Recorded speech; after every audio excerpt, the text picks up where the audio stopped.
Sun. These are our folks born from July 23rd through August 22nd. Leo, as you may know if you are a Leo or if you've dated or if you're dating a Leo, this is the lion. That's the symbol, the animal symbol. When I think of Leo, I think of the sun, though. I like to think of the way that a lion radiates its roar out away from itself, right? Our sun radiates its light and energy and radiation out from its body, which of course keeps our planet here, the Earth, keeps our ecosystem working, keeps us all alive. It's why we have plants to eat and animals have plants to eat, and etc., and oxygen and all the good stuff that we need here to keep this beautiful planet humming. So with that comes creativity. You think of all the things that are here on the earth, and it's a process of creation, of birth and death and regeneration and over again. That's all fueled by the sun. So when you think of a Leo, I want you to think of this dynamic, outward, creative energy. That is Leo. A Leo is here to self-express. They're here to be heard, to be seen. Many times Leos, if someone has a very strong Leo chart, you know them when you see them. I met two Leos just this past week, and I knew immediately before they even told me their birthday that they were Leo, or at least had a Leo rising or a Leo moon, you know. Leo has a colorfulness, and not literal colorfulness necessarily, although it can be, but there is a sparkly, energetic, charismatic energy that comes from the Leo. Okay. Now, on the high side with Leo, we have a fixed sign. So this is someone who, once they've made their mind up about something, they're quite loyal and they're committed, sometimes to a fault even. They can sometimes, like the Taurus or sometimes the Scorp, or, you know, they sometimes can get themselves in situations where they stay longer than they should, okay? Not always. Now, if they're, as long as they're being admired and they feel like this is a situation where they're getting their pets and the affection and the time and the admiration that they need from their partner, they can overstay relationships that are maybe with partners who are on again, off again. You know, that can sometimes happen to a Leo, because when it's on, it's really good and they feel fantastic, and then when it's off, they can feel dejected and they want to win back the on again affections of their partner, if that makes sense. So that can happen sometimes with Leo. Now, back to the Leo temperament though. Also, this is a personality type that's quite protective of loved ones. It's a fire sign. They have a natural leadership quality to them. They are warm and affectionate. They're quite generous. They like to, many times, a lot of Leo's men in particular, they're gift givers, you know. Because there's a nostalgia, sort of like the way Cancer is nostalgic, but in a different way. They like to be giving the gifts or giving the love. You know, that's this outward flow of energy. But also, let's move to the shadow side of Leo. On the shadow side, Leo can also be pouty. If they're not getting the attention that they want or that they feel they deserve, they can be pouty. They can be you know, like they're the divine child, actually, of the zodiac, the divine child, the sun, and you know, they can, at times, if they feel like they're not being loved by their partner, as a mother would love a child, they pout like a little baby. So also, Leos need to feel like they're number one. They need to feel like they are the be-all and end-all. I have so many clients. This is really funny. It's anecdotal, of course, but I would say I can think of right now 5 or 6 different clients who have and also 2 people that I've dated who have exes who have their moon in Leo, that are female with the moon in Leo, and who broke up with, okay, mind you, they broke up with the male partner, but then after that male partner has moved on to a new female, the Leo moons come back into the picture, okay? Or they still need to feel like they're number one, even though they don't even really care about the partner, okay? Now this is shadow side. So hopefully if you're listening to this and you're a Leo, you don't do such silly tricks. But if you do, we're on to you. Also, you've got, they can be vain, right? They can be proud, dignified on the high side, and proud kind of on the like low functioning side, where they don't want to look bad, so they can cover their tracks, or, you know, lie about something to save face. They're such good salespeople. They're so good at talking you into whatever it is that they kind of have in mind. Like a true Leo, they're so enthusiastic and charismatic. You feel like, well, yeah, I want to do whatever it is you're talking about. That sounds great.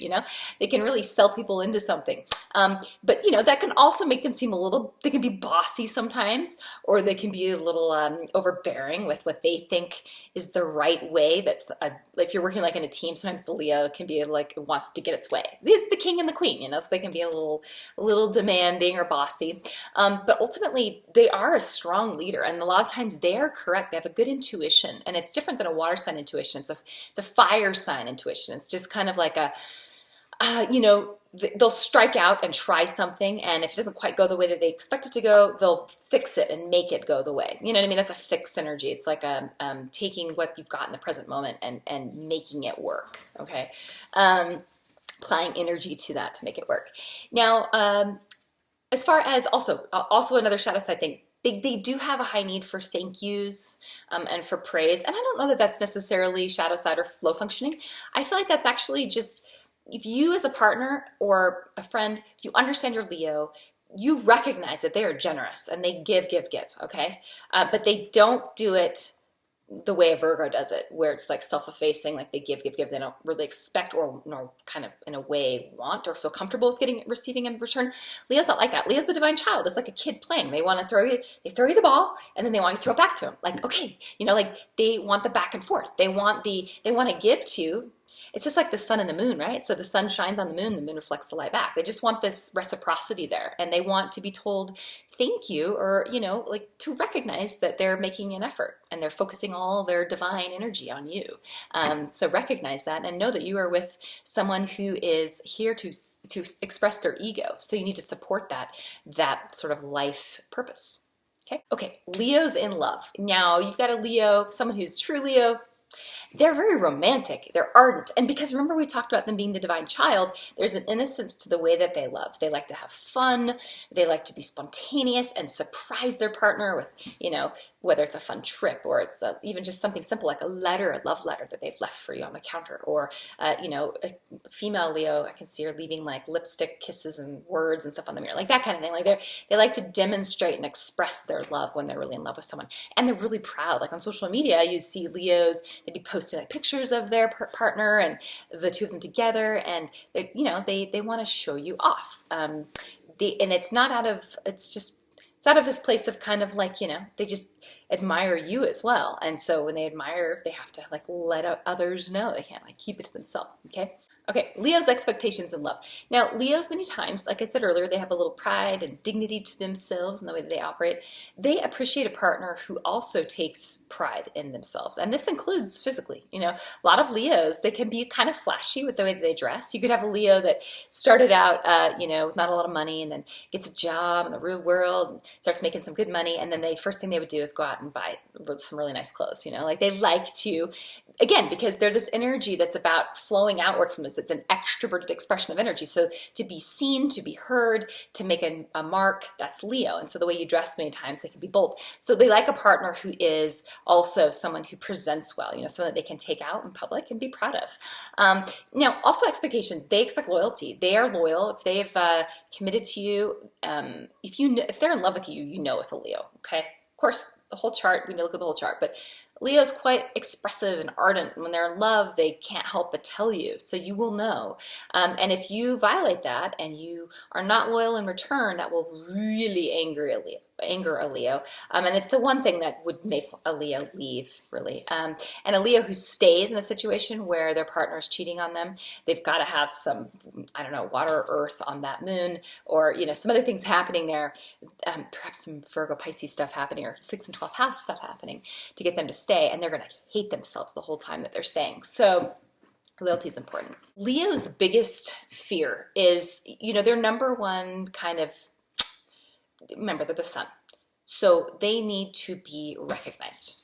They need to feel like they're doing something with their life that's important. In their relationships, they need to feel like they're important to the partner.